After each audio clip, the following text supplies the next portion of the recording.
جب کوئی بندہ بار بار کسی کام کے لیے کوششیں کرتا ہے لیکن پھر بھی اسے ناکامی کا منہ دیکھنا پڑتا ہے تب، اور بار بار کوئی نہ کوئی رکاوٹیں آ جاتی ہے، تب بندہ اتنا مایوس ہو جاتا ہے کہ پھر اسے کسی بھی چیز پر بھروسہ نہیں رہتا۔ تو ہماری روزمرہ کی زندگی میں ایسے بہت سے کام پیش آتے ہیں جو ہمیں ناممکن اور مشکل لگتے ہیں، لیکن یہ صرف ہمیں ہی ایسا لگتا ہے۔ اللہ سبحانہ و تعالیٰ کے لیے کچھ بھی ناممکن نہیں ہے۔ تو آج میں آپ کے لیے جو عمل لے کر حاضر ہوا ہوں، یہ عمل کرنے کے بعد جب بندہ دعا کرتا ہے تو اللہ تعالیٰ کا عرش اور فرشتے بھی اللہ سے دعا کرنے لگ جاتے ہیں اس بندے کے لیے جس نے یہ عمل کیا ہوتا ہے۔ تو بسم اللہ الرحمن الرحیم، السلام علیکم ورحمۃ اللہ وبرکاتہ۔ میرے پیارے عزیز دوستو، تو آج میں آپ کے لیے ایک ایسا عمل لے کر حاضر ہوا ہوں کہ آپ خود یہ عمل آج سے شروع کر لیں گے۔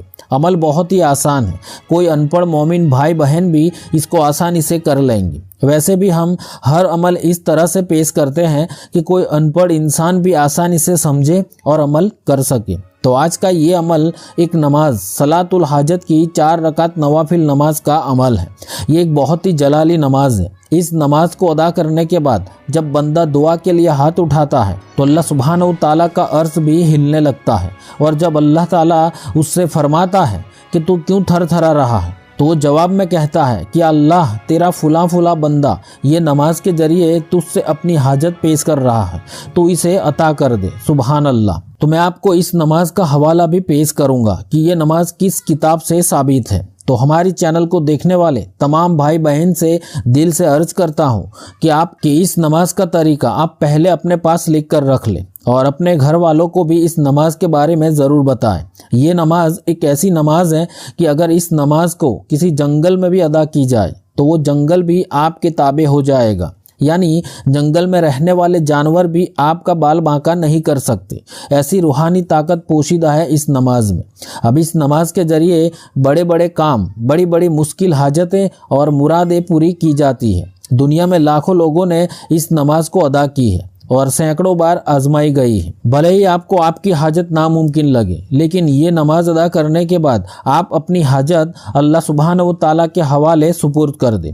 ویسے اس نماز کو بزرگان دین نے تو صرف 1 رات یا تو 3 راتیں ادا کرنے کے لیے کہا ہے، لیکن ہم گنہگار بندے ہیں، ہمارے پاس ان بزرگان دین جیسا ایمان اور تقوی نہیں ہے، اسی لیے اس نماز کو لگاتار 7 دن ادا کر لینی ہے۔ انشاءاللہ ان 7 دنوں میں ہی آپ کا کام بن جائے گا۔ بس اللہ سبحانہ و تعالیٰ کی ذات پر کامل یقین کرتے ہوئے خلوص دل کے ساتھ اس نماز کو ادا کرنی ہے، اور پھر دیکھیں کہ آپ کو جو ناممکن لگ رہا تھا وہ اللہ تبارک و تعالیٰ نے کتنا آسان بنا دیا۔ آپ خود حیران رہ جائیں گے۔ تو اگر آپ بھی اس نماز کو ادا کرنے والے ہیں اور اپنے عمل کی کامیابی کے لیے دعا گو ہیں تو کمنٹ باکس میں اپنا نام لکھ دینا، یا تو صرف 1 مرتبہ آمین ٹائپ کر دینا۔ انشاءاللہ آپ سب کی کامیابی کی دعا کی جائے گی۔ تو اس نماز کا طریقہ کچھ اس طرح ہے۔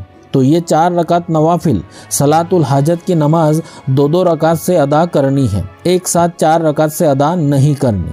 آپ کی جو بھی مشکل ناممکن حاجت ہے اس کو دل میں رکھتے ہوئے نماز کی نیت اس طرح کرنی ہے کہ نیت کرتا ہوں میں یا نیت کرتی ہوں میں 2 رکعت نوافل صلاۃ الحاجت نماز کی واسطے اللہ تبارک و تعالیٰ کے منہ میرا کعبہ شریف کی طرف، اللہ اکبر۔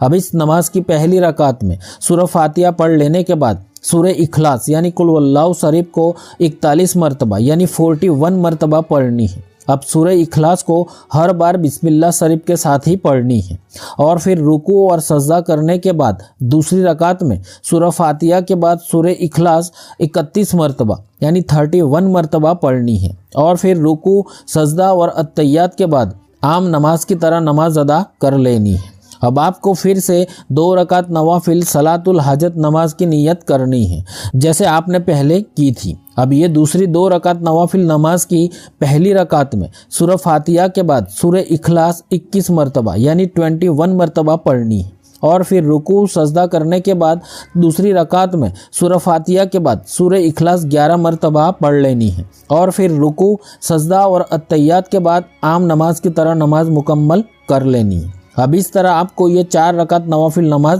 2 رکعت سے ادا کر لینی ہے۔ اب نماز ادا کرنے کے بعد وہیں بیٹھ کر کسی سے بات چیت کیے بنا 51 مرتبہ یعنی 51 ٹائمز نماز والا درود ابراہیمی پڑھنا ہے۔